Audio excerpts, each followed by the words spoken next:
Hello everyone, welcome to my class. आज हम लोग पार्ट्स ऑफ स्पीच का एक बहुत ही ज़्यादा इम्पोर्टेंट जो टॉपिक है वो कवर करेंगे। एक्चुअली प्रोनाउन मैंने पूरा एक्सप्लेन कर दिया था लास्ट क्लास में, and because of some reasons मैं इतने दिन से अवेल नहीं थी कि मैं वीडियो बना पाऊँ, but now I am already videos के लिए। तो चलिए आज एक पार्ट्स ऑफ स्पीच का मैंने एक बहुत ही ज्यादा इंपॉर्टेंट टॉपिक लिया है जो भी है प्रेपोजिशन। ये इंग्लिश समझने के लिए this is very important topic. ये आपके बेसिक इंग्लिश को बहुत ज्यादा सुधार देता है। आपको प्रेपोजिशन का अगर अच्छे से ज्ञान है तो आप बेसिक इंग्लिश में एरर बहुत अच्छे से फाइंड आउट कर सकते हैं, आप इंग्लिश बहुत फ्लुएंटली बोल सकते हैं। ठीक है, तो चलिए इस टॉपिक को हम लोग कवर करते हैं। ओके देखिए, सबसे पहले तो हम लोग समझेंगे कि प्रेपोजिशंस होते क्या हैं। ठीक है, तो यहाँ पे देखिए, मैं पहले अपना सेलेक्टिव एक पेन ले लूं। ओके, थोड़ा सा इसको थिक कर दूं। चलिए देखिए, सबसे पहले ये समझते हैं कि ये प्रेपोजिशंस होते क्या है। ये जो प्रेपोजिशन मैंने दिया हुआ है, ये प्रेपोजिशंस होता क्या है। देखिए, preposition is a part of parts of speech. It shows the position of anything. Preposition देखिए, आपको पहले पता होना चाहिए कि पार्ट्स ऑफ स्पीच में कितने पार्ट होते हैं। 8 पार्ट होता है। पार्ट्स ऑफ स्पीच में कितने पार्ट होते हैं? 8 होता है। ठीक है ना, आपको पता है। नाउन मैं यहाँ पे शॉर्ट में बता रही हूँ। नाउन, प्रोनाउन, फिर उसके बाद आता है वर्ब, देन होता है आपका एडवर्ब, फिर होता है आपका एडजेक्टिव, एंड देन होता है आपका adjective and then preposition, right. तो मैंने नाउन, प्रोनाउन, नाउन का पूरा जितने भी सेक्शंस होते हैं, डिवीजन उसका सारा मैं एक्सप्लेन कर चुकी हूँ। काइंडली आप जाइए और मेरा वीडियो देखिए। प्रोनाउंस भी क्लियर है, वर्ब, नरेशन, वॉइस सारा कुछ किया हुआ है। ठीक है, तो प्रेपोजिशन है क्या? तो प्रेपोजिशन जो है ये पार्ट्स ऑफ स्पीच का एक पार्ट है। It shows the position of anything. ये क्या करता है? हम लोगों को किसी भी चीज का पोजिशन बताएगा। Anything and also establishes relation. और क्या करता है? ये दो अलग अलग चीजों में रिलेशन स्टैब्लिश करता है, जो इसका मेन फैक्टर है। Relation between two different objects. तो अब ये ठीक है, पहला पॉइंट है कि ये part of speech, parts of speech जो है हमारा ग्रामर का एक पार्ट है। That's fine. It shows the position of anything. ये भी सही है क्योंकि प्रीपोजिशन में पोजीशन वर्ड हिडन है, तो आप इस चीज को आइडेंटिफाई कर सकते हो। And also establish relation between two different. ये कैसे? दो चीजों में ये रिलेशन कैसे स्टैब्लिश करती है। और एक चीज है इसका, देखिए इसके वर्ड में प्रीपोजिशन, राइट। इसका नाम क्या है? इसका नाम है आपका प्रीपोजिशन। ठीक है, तो आप इससे काइंडली अवेयर रहे। प्री का मतलब क्या होता है? प्री का मतलब होता है बिफोर। तो मैम किसका बिफोर? तो ये हमेशा जो है ये नाउन के पहले दिखेगा आपको। किसके पहले दिखेगा? ये नाउन के पहले आपको दिखेगा, राइट। प्री पोजिशन का मतलब ही क्या होता है? ये प्री मतलब पहले, पोजिशन मतलब पहला पोजिशन रहता है। तो किसका पहला पोजिशन रहेगा? तो ये नाउन का पहला पोजिशन रहेगा। ठीक है, क्लियर है। चलिए, तो ये चीज क्लियर हुआ। Position is a preposition is a part of a speech. It shows the position of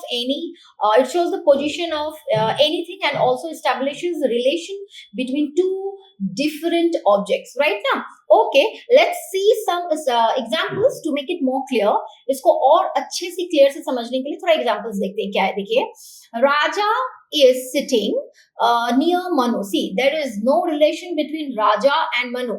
Raja and Manu, ठीक है, दो डिफरेंट पर्सन है लेकिन दोनों नियर बैठे हुए हैं, एक दूसरे के पास बैठे हुए हैं। तो ये जो हमारा नियर है ना, ये क्या है? प्रीपोजिशन है, राइट।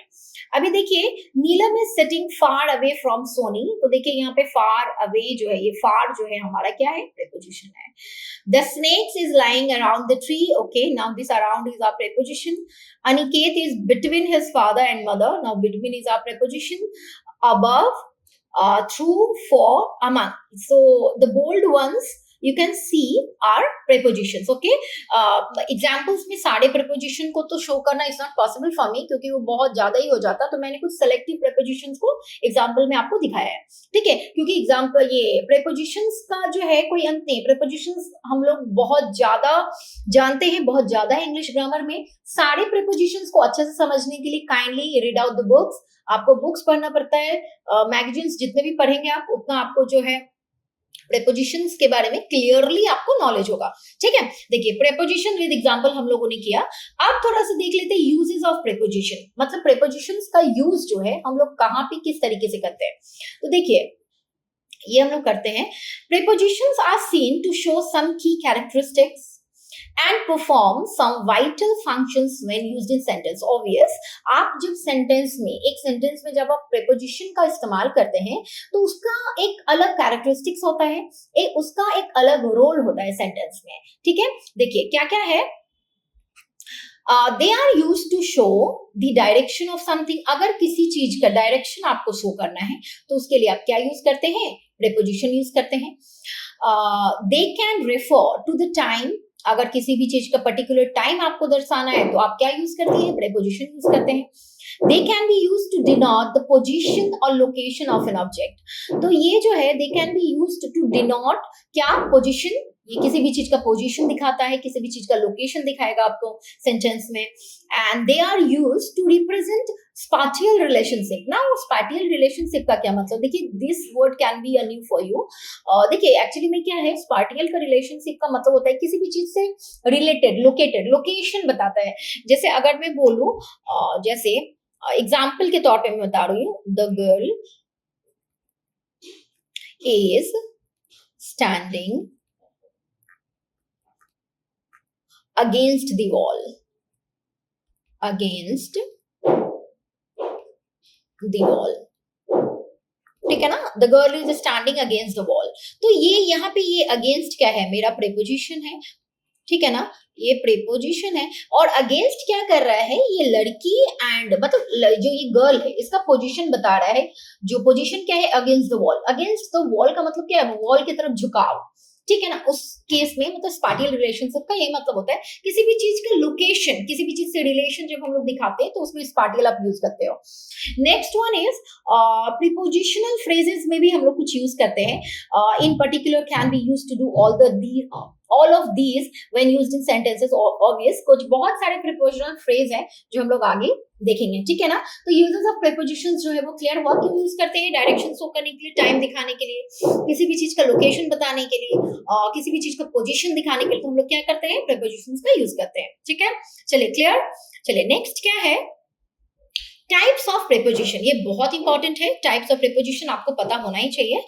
देखिए हम लोग इंग्लिश ग्रामर में बहुत तरीके की प्रेपोजिशंस देखते हैं और बेसिकली टाइप्स वैरी नहीं करता है कि आपको पता ही हो, आपको ये पता होना चाहिए कि कौन सा प्रेपोजिशन का यूज आप कब करते हो, ठीक है ना। लेकिन मैं आपको टाइप से सेपरेटली आपको बता दे रही हूँ ताकि आपका ये क्लियर रहे। देखिए सबसे पहले तो एक प्रेपोजिशन होता है जो कि हमारा प्रेपोजिशन ऑफ टाइम है। और एक चीज मैं बताना चाह रही हूँ, देखिए एक प्रेपोजिशन का वेरियस यूज होता है। एक preposition on, let's take on as example. मैं ऑन का यूज जो है अभी कुछ और बताऊंगी, कुछ देर बाद में कुछ और बताऊंगी।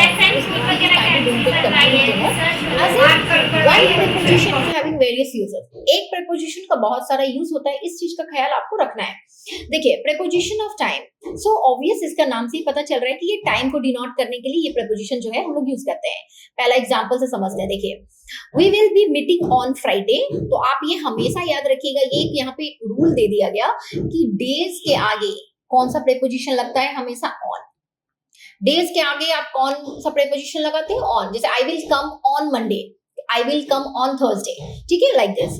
तो ये आपका टाइम बता रहा है, the supermarket will be closed from 9 AM to 9 PM to 9 AM। ये आपका जो है दिया 9 AM होना चाहिए, फिर यहाँ पे PM होना चाहिए, ठीक है ना। 9 AM to PM, 9 बजे सुबह से 9 बजे रात तक, ये इतना में खत्म हो जाता है। ये फ्रॉम है हमारा, ये टाइमिंग बता रहा है, तो एक प्रेपोजिशन हो गया। Can you come after some time, क्या आप आ सकते हैं कुछ देर बाद, तो ये भी आपका समय बता रहा है। We have seen asked to work from home until the end of May, मतलब we have been asked to work, मतलब मुझे, हम लोगों को until the end of May बोला गया कि घर में काम करने को, घर से काम करने को। तो ये क्या है, अंटिल भी क्या है, हमारा प्रेपोजिशन है। Now the whole country was asked to stay away, stay home during the pandemic to ensure safety and wellbeing. Obvious during pandemic हम लोग भी घर में रहते, सब रहे थे, तो ये भी हमारा क्या है, टाइम जोन बता रहा है। ठीक है ना, क्लियर है। ये इस तरीके के जो भी आपको जो टाइम डिनोटिंग प्रेपोजिशंस होते हैं उनको हम लोग प्रेपोजिशन ऑफ टाइम बोलते हैं। ठीक है, नेक्स्ट देखिए, नेक्स्ट जो है हमारा वो है प्रेपोजिशन ऑफ प्लेस, राइट। ये आपको प्लेस से रिलेटेड आपको नॉलेज देगा। जैसे देखिए, सबसे पहले है इंडिकेट द प्लेस और पोजीशन ऑफ समथिंग। जैसे एग्जांपल पहला है, I have kept the book I borrowed from you on the table. Now कहाँ रखा मैंने वो बुक जो तुमसे मांगी थी मैंने, वो कहाँ मैंने रखा हुआ है, ऑन द टेबल। मतलब ये एक पोजीशन बता रहा है, प्लेस बता रहा है, कहाँ पे है, टेबल पर है, राइट। तो ये प्लेस बता रहा है। Now Henry hide behind the door, कहाँ छुपा, डोर के पीछे, है ना, प्लेस बता रहा है, पीछे जो है एक जगह है, तो ये प्लेस हो गया। And the dog jumped over the fence, fence आप जानते हैं बाउंड्री को बोलते हैं, तो जो डॉग है वो फेंस को क्रॉस किया, जम्प्ड ओवर द फेंस, तो ओवर भी हमारा क्या हो गया, preposition of place. Now, can you place the red roses in between the white daisies? Now, आप क्या रोज को between the daisies आप पुट आउट कर सकते हो, ये भी एक प्लेस बताया जा रहा है। आई होप कि आपको मेरा जो आवाज है क्लियरली सुनाई दे रहा हो, अच्छे से सुनाई दे रहा हो, एज इफ अगल बगल में बहुत ज्यादा ही साउंड हो रहा है, तो आई होप कि आपको मेरी जो आवाज है वो अच्छे से सुनाई दे रहा हो।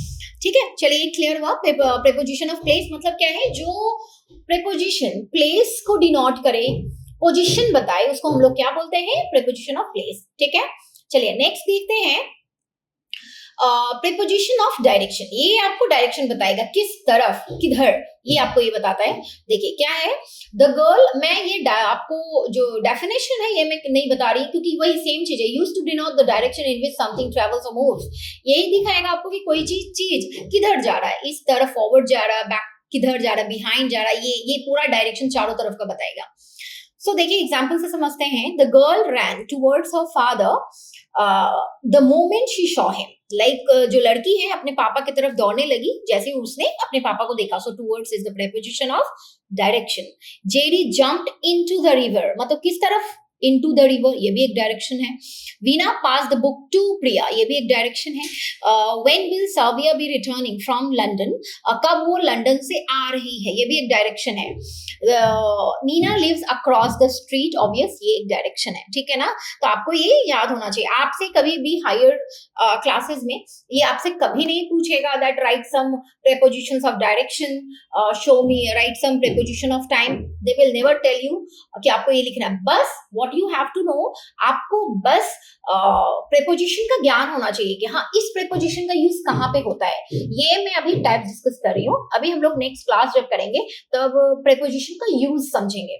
ठीक है, अभी मैं आपको टाइप्स डिस्कस करके बता रही हूँ कि किस तरीके का कैसे प्रीपोजिशंस आपको देखने को इंग्लिश ग्रामर में मिलता है। देखिए नेक्स्ट है प्रीपोजिशंस ऑफ स्पैटियल रिलेशनशिप, जो मैंने पहले ही डिस्कस किया। स्पैटियल क्या है, देखिए used to denote an objects movement away from the source and towards the source, right. Away कोई भी सोर्स से पीछे जा रहा है या सोर्स के तरफ जा रहा है या सोर्स के आगे जा रहा है, ये चीज का डायरेक्शन जो है हमको कौन बताएगा, प्रीपोजिशन ऑफ स्पैटियल रिलेशनशिप्स। जो भी स्पैटियल रिलेशनशिप के प्रीपोजिशंस होते हैं वो बताएगा। ठीक है, चलिए देखिए नेक्स्ट क्या है, इसमें देखते हैं। Navia sat leaning against the wall. मैंने अभी बताया ना कि अगेंस्ट क्या होगा, ये स्पैटियल रिलेशनशिप बता रहा है कि नाविया जो है ये वॉल के अगेंस्ट बैठी हुई है। The circus was stationed opposite the children's park. जो सर्कस जो है वो लगाया गया है कहाँ पे, चिल्ड्रंस पार्क के अपोजिट साइड में। Lakshmi sat beneath the trees, Shankar sat beside the stairs, we spend the evening walking around the lake. ठीक है ना, तो ये सब सारे क्या है, वो प्रीपोजिशंस है जो रिलेशनशिप बताते हैं। चलिए ये आज की क्लास में हम लोग ये टॉपिक जो है लास्ट कवर करेंगे। ठीक है, चलिए देखिए प्रीपोजिशनल फ्रेजेस, ये बहुत इंपॉर्टेंट है, आपको इसका पता होना चाहिए, आपका इसका ज्ञान होना चाहिए, आपको पता होना चाहिए। देखिए क्या है, combination of preposition and a noun. जैसे जहां पे प्रीपोजिशन और नाउन का कॉम्बिनेशन होता है, ऑब्वियस वो प्रीपोजिशनल फ्रेज होते हैं। जैसे see to it that you reach the venue on time, ये चीज को देखना कि तुम टाइम पे पहुंच जाओ। On time, be on time, हम लोग बोलते हैं ना कि बी ऑन टाइम, ये जो है हमारा, ये जो है क्या है, प्रीपोजिशनल फ्रेज है। ऑन है हमारा प्रीपोजिशन और टाइम है हमारा noun. Okay, the medicines you ask for are out of stock. Now out of stock is prepositional phrase.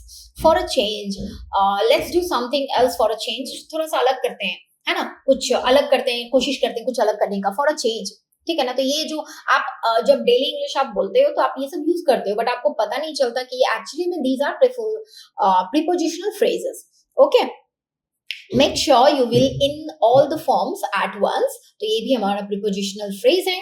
Salman was able to finish it only with the help of his friends, with the help of, ये भी हमारा क्या है, prepositional phrase है, जिसको हम लोग prepositions में क्या करते हैं, यूज करते हैं।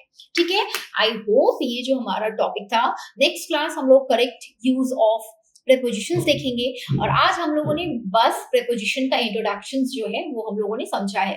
ठीक है, तो आई होप कि ये जो क्लास है ये आपको थोड़ा सा सेटिस्फैक्टरी लगा, अच्छा लगा, समझ में आया। ठीक है, नेक्स्ट क्लास में फिर से प्रेपोजिशन के न्यू टॉपिक के साथ मिलते हैं। ठीक है, तब तक के लिए मेरे क्लास के साथ बने रहें। Thank you so much.